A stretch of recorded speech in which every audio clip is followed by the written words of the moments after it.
সম্প্রতি ঘটে যাওয়া কিছু অনাকাঙ্ক্ষিত ও গুরুত্বপূর্ণ বিষয় নিয়ে আমরা আপনাদের সামনে উপস্থিত হয়েছি। আপনারা জানেন, ঐতিহাসিক জুলাই অভ্যুত্থানের মধ্য দিয়ে স্বৈরাচার শেখ হাসিনা সরকারের পতন হলেও নেতিবাচক রাজনীতির চর্চার অবসান এখনো ঘটেনি।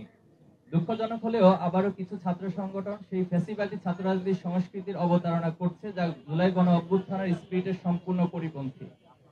প্রিয় সাংবাদিক বন্ধুগণ, সহস্রাধিক শহীদের জীবন এবং অগণিত আহত ও পঙ্গুত্ব বরণকারীদের ত্যাগের বিনিময়ে অর্জিত সম্প্রীতি ও একতার বাংলাদেশে মানবিকতা, মূল্যবোধ, নাগরিক অধিকার, সুস্থ সংস্কৃতি, সন্ত্রাসমুক্ত, ন্যায় ও ইনসাফ ভিত্তিক সমাজ প্রতিষ্ঠা করা সকল নাগরিকের প্রধানতম কর্তব্য। যেখানে ছাত্র রাজনীতির মূল মন্ত্রই হবে একদল সৎ, দক্ষ ও দেশপ্রেমিক নাগরিক তৈরিতে ভূমিকা রাখা। ছাত্র রাজনীতির মাধ্যমে শিক্ষার্থীদের দক্ষতা উন্নয়ন সাধিত হবে এবং দেশ পরিচালনার যোগ্যতা সম্পন্ন হয়ে গড়ে উঠবে। বাংলাদেশ ইসলামী ছাত্র শিবির সেই লক্ষ্যেই কাজ করে যাচ্ছে, যা দেশবাসীর কাছে দৃশ্যমান।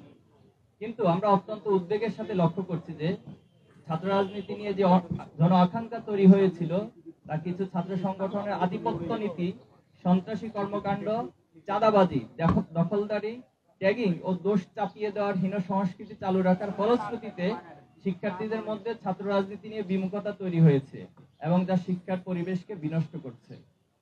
নিষিদ্ধ ছাত্রলীগ বাংলাদেশ থেকে বিতাড়িত হলেও দুর্ভাগ্যজনকভাবে আমাদের বন্ধুপ্রতিম ছাত্র সংগঠন, ছাত্র দল তাদের পথ অনুসরণ করতে দেখা যাচ্ছে।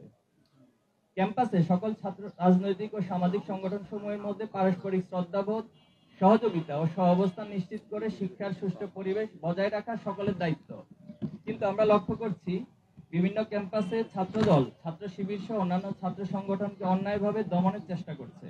শুধু তাই নয়, নিজেরা সন্ত্রাসী কায়দায় শিক্ষার্থীদের হামলা করে তার দায় উদ্দেশ্য প্রণোদিতভাবে ছাত্র শিবিরের উপর চাপিয়ে দিচ্ছে, যার প্রবক্তা ছিল নিষিদ্ধ ছাত্র সংগঠন ছাত্রলীগ।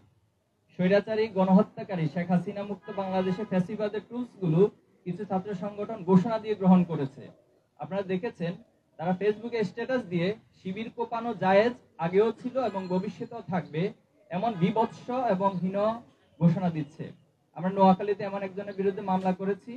আমরা আশা করব সরকার তাদের বিরুদ্ধে যথাযথ ব্যবস্থা গ্রহণ করবে।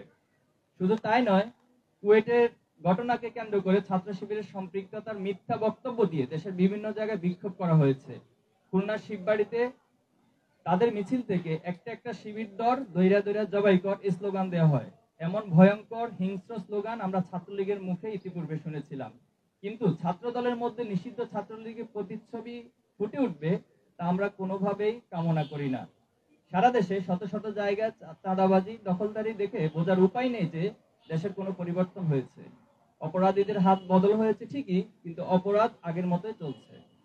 গত 4 ফেব্রুয়ারি যশোরের চাঁচড়ায় চাঁদা না দেওয়ার সম্রাট নামের এক মাছ ব্যবসায়ীর চোখ উপড়ে ফেলে ছাত্রদল নামের কিছু সন্ত্রাসী। গতকাল গাজীপুর মাইকে ঘোষণা দিয়ে প্রকাশ্য দিবালোকে চাঁদা আদায় করার ঘটনা আপনারা দেখেছেন। প্রতিদিন এমন অসংখ্য ঘটনা গণমাধ্যম প্রকাশ হচ্ছে। সম্মানিত উপস্থিতি, সম্প্রতি কুয়েট এমসি কলেজ এবং 20 ফেব্রুয়ারি তামিরুল মিল্লাত কামিল মাদ্রাসা যে হামলার ঘটনা সংঘটিত হয়েছে, তা একটি ছাত্র সংগঠনের ধারাবাহিকতারই অংশ বলে আমরা মনে করছি।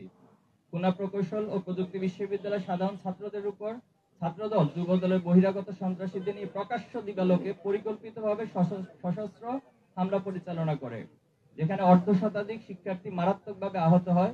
কিন্তু ছাত্রদল তাদের উচ্ছৃঙ্খল কর্মীদের বিরুদ্ধে ব্যবস্থা না নিয়ে উল্টো সেই সন্ত্রাসী কর্মকাণ্ডের দায় ছাত্র শিবিরের উপর চাপিয়ে দেয়। শুধু তাই নয়, প্রকাশ্য সংবাদ সম্মেলনে ছাত্রদল সভাপতি রাকিবুল ইসলাম রাকিব শিবিরের উপর দায় দিয়ে দেওয়ার মতো নির্দেশনা প্রদান করে, যার মাধ্যমে দেশবাসীর কাছে তাদের ঘৃণ্য পরিকল্পনা স্পষ্ট হয়ে যায়।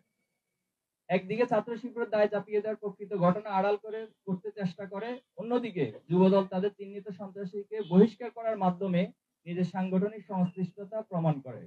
এই ঘটনায় দেশব্যাপী সমালোচনা ঝড় উঠলে তা ধামাচাপা দেওয়ার জন্য সিলেটের এমসি কলেজে আঞ্জুমানে তালামিজে ইসলামীয় কর্মী মিজানুর রহমান রিয়াদের সাথে শিক্ষার্থীদের হাতাহাতির ঘটনায় 2 জন, জাহিদুল ইসলাম হৃদয় ও রিয়াদ নামে আহত হওয়ার দায় ছাত্র শিবিরের উপর প্রদান করে।